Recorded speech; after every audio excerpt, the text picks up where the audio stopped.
Welcome to Project Cargo Weekly. This is yet a new online interview, and our special guest of honor today is Mr. Willy Boers. He is the corporate network manager of TIBA, based in Valencia in Spain. Very welcome to this interview, Willy. Thank you. Good morning to you, Bo. Good morning to you too. Good to see you there. I always allow my accused or interviewees, so to speak, to give a brief introduction about themselves, how they ended up in shipping and logistics in the first place. How about you, Willy? Can you please give us an explanation? I can give you an explanation. Personally, let me just start. I'm Dutch from origin. I've been living in Spain for 51 years. I'm with the Romeo Group since 1986. The Romeo Group is a family-owned company in Spain, one of the leading shipping, if not the leading shipping, Spanish person family-owned companies with several divisions. As I said, I joined in 1986, really as a bet with my colleagues to see who got the job first, and I succeeded. I won the bet. So I've been in the Romeo Group in shipping, and the last 20 years really only in forwarding in TIBA, but I joined in Valencia. We were agents for Evergreen. Then I was located to the Canary Islands, where we set up the offices in 1990, where we were ship agents also for Evergreen, but also for Likes Line, for Campship, for Cameroon Shipping Line, all these nice shipping lines that do not longer exist. And then I set up the offices for Evergreen in Tunisia, where I stayed 4 years. And as I said, since 2002, I'm back in Spain and as manager for TIBA, and now as corporate manager for everything that is outside of TIBA's own offices. So I'm really, as my boss says, the Minister of Foreign Affairs for TIBA. That's quite impressive, Willy. I must say, you seem to have done well, and you've been outside the Beltway. You lived in different countries, so that always gives a lot of experience. What can you tell our viewers here about TIBA, the TIBA group as such? What you said you had a liner agency, you were agents for ships, but you also do forwarding, project forwarding. No. Let me just separate and start properly. The Romeo Group has divisions for shipping agency. TIBA is 100% forwarding. Okay. TIBA was set up in 1975, really as a custom broker, and at that time booking agents for the different lines that the Romeo Group represented, which was the main focus at that time. Ship agencies, obviously, all the lines either went bankrupt or were merged. So now we still are agents for Evergreen, but sub-agents in several countries, and we do still quite some ship agency related activities, but not as TIBA, as the Romeo. TIBA is 100% forwarder, and really since the last 20 years, we have developed very much focused on Latin America. We did not go into Europe. We have offices in Spain and in Portugal.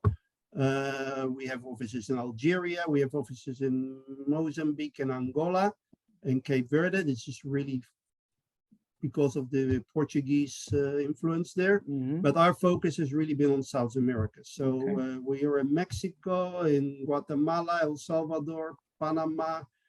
We bought a very nice big company in Colombia called Bemel, which is now integrated as TIBA.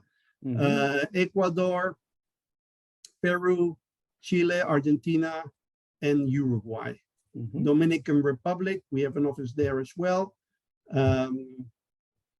That is about it. Let's put it this way. That's very impressive. I mean, all of these Latin American, Central American, South American countries is it's quite a coverage you have there, and they are all under the name of TIBA in each country. They're all under the name of TIBA.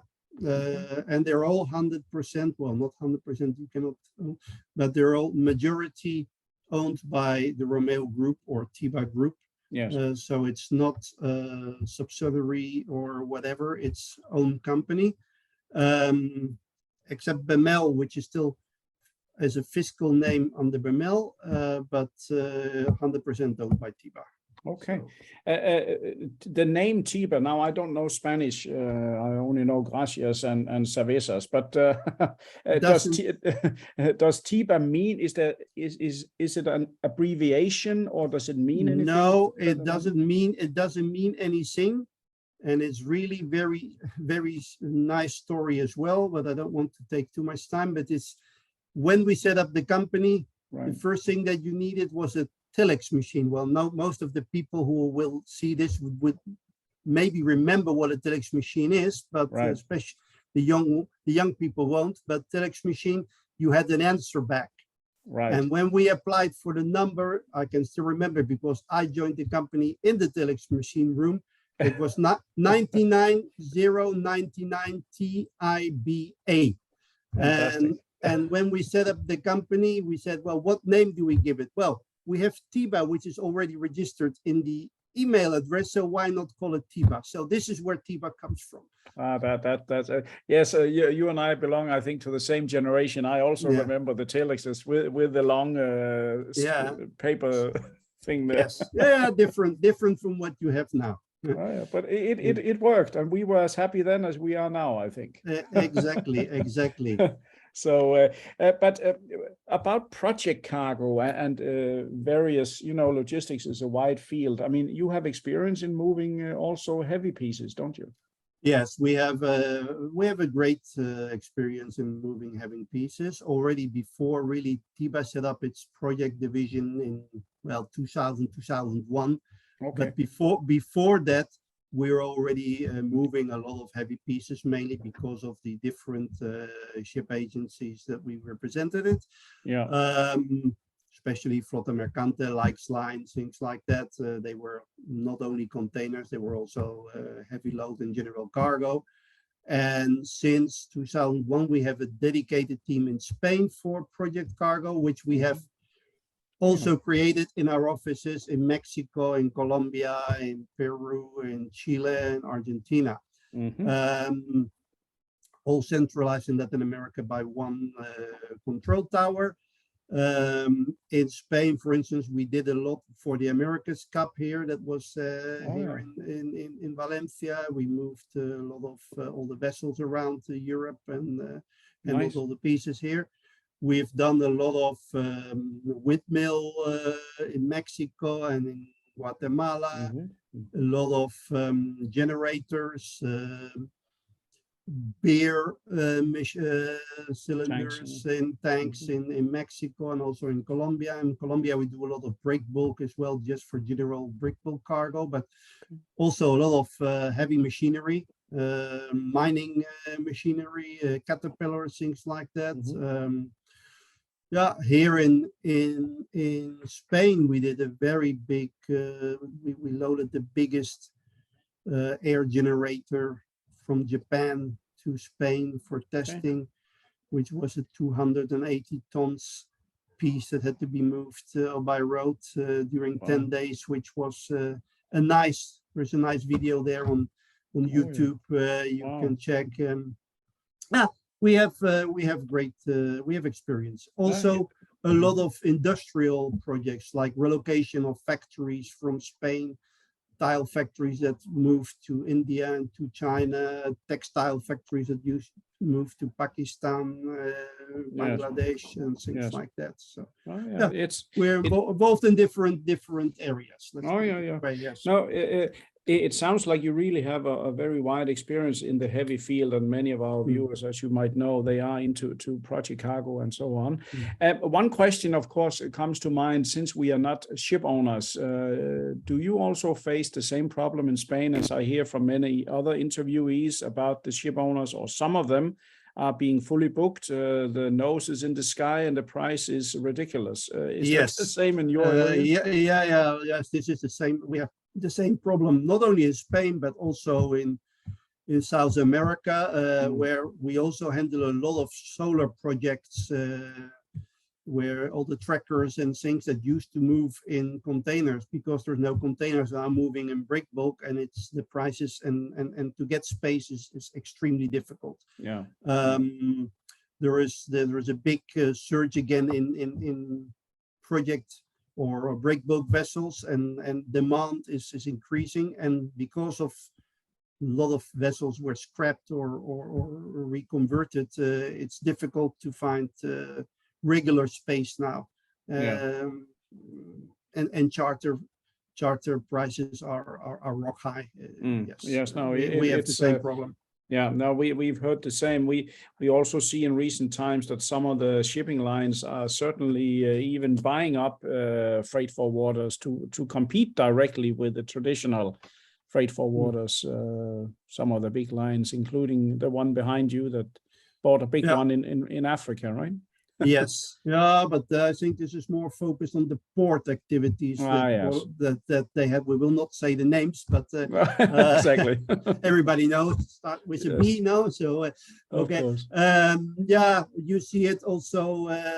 Your neighbors down, they are buying up all kind of forwarders. CMA is doing the same. So yeah. It seems to be a trend, and they certainly have money in the bank to do so now. So yeah, they have. Yes, they have. So yeah, but it's difficult to see which market sector they're exactly going to focus on. Yeah. You see that some of the normal, let's say, container carriers, they were focusing on project cargo shipments because of the lack, because they had plenty of space available, and now obviously this is taken out again. So yeah, we'll see what is going to happen. It's hard times, yeah. So would you say that you mentioned very clearly that you focus a lot on South America, but you also said that you had been yourself in Tunisia, you are in Algeria. Is North Africa, given the location of Spain, also priority market for you? Yes, we have the Romeo Group has offices in Tunisia, Algeria, and Morocco. The TIBA is only in Algeria, but yes, from the Romeo point of view, North Africa, or the Maghreb, better said, has always been a focus point in our family history. Let's put it this way. Right. At the moment. Yeah, the situation between Spain and Algeria has been a bit difficult over the past 6 months, but I think with the relocation of production centers that is taking place, one of them being Mexico, another Turkey, but also Morocco and Tunisia, which has always been a production center for Europe, but lost a bit of its space over the last years, will be coming back now that people are relocating their production centers. I mean, we can of course hope that some production being endlessly positioned in China will be moved out. I mean, especially now since they are so active with Corona restrictions, I think some production will definitely move closer to the home markets, not be so far away. If you're depending too much on one market, you have a headache, right? Yes, I agree. I think we might as well bring a lot of them back to Europe itself, but this is another story. Well, then we need to see what our politicians will do. But yes, like you say, that's another long story. But how do you see the market? Has Corona influenced? Of course, it hangs together with what we just talked about. But the current Corona situation in Spain, are you open and no mask, and you can go everywhere now? Yes, Spain is totally open. You can go everywhere. Mask is only needed in hospitals and in pharmacies, and when you fly, and when you go on the train, I think as well, but I'm not sure because I don't go by train normally. But for the rest, we are very, let's say, over the Corona crisis. Let's put it this way. There's still cases, mind you, but it's like a light flu. I had Corona myself, and it was more. I had more problem with my third vaccination than with the corona itself. Yeah. Put it this way. Yeah, But it's something that we all need to live up to, because you never know. Next day we have the same problem again in September, October, when the virus. Now with the heat here in Spain, I think everything is quite under control, but you never know when it starts slowing, getting colder again. And coming from from Holland or Netherlands, and being so many years in Spain, I suppose it's a dumb question to ask if you ever miss to go back, but it's been so many years now. No, not at all. I like going back every now and then, because I like Holland itself very much, and I like when you get there, it's a special feeling. I think the Dutch are different. I think living in Spain is nice. South European culture is very nice. I like it much more than the North, but you have to say that there are specific points in the North that are very well taken care over. And I always say it, when you get to Holland, everything is nice and neat. Perhaps too neat for my liking, but sometimes you say, okay, neat. We could do with a bit of that here in Spain. We as you know, when you meet people, you say, are we meeting 4 o'clock Dutch time or Spanish time?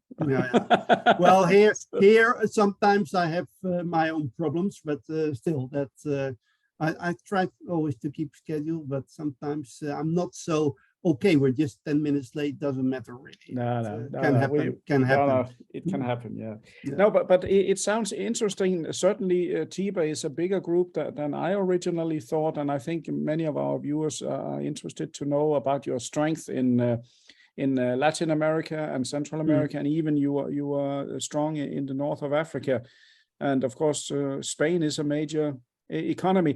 I've been reading up a little bit on the current status of the Spanish economy. There's some sayings that there's some trouble brewing in Spain, but what can you tell us? How is your country doing at the moment? Spain is always difficult to predict what is happening, but at the moment, I think that we might have a big problem in the very near future. We have government that is made out of bits and pieces with different very small local parties, and this does create a big dependency from the major Labour Party, who is under the pressure of those smaller little parties. Also the price of gas, which although we get all our gas from Algeria, we were have to say stupid enough to have a little of a fight with Algeria. That makes another problem. And then again, we are very much focused on renewable energies, and this does not give us 100% coverage. This is a big problem. So in addition, we have quite a bit of a drought at the moment in half the southern part, and even some parts in the north of Spain, which again gives a problem with the hydraulical electricity. This is increasing the cost of living and the price of goods a lot, together with the cost of getting the cargo imported from China or the production centers. So it is a problem.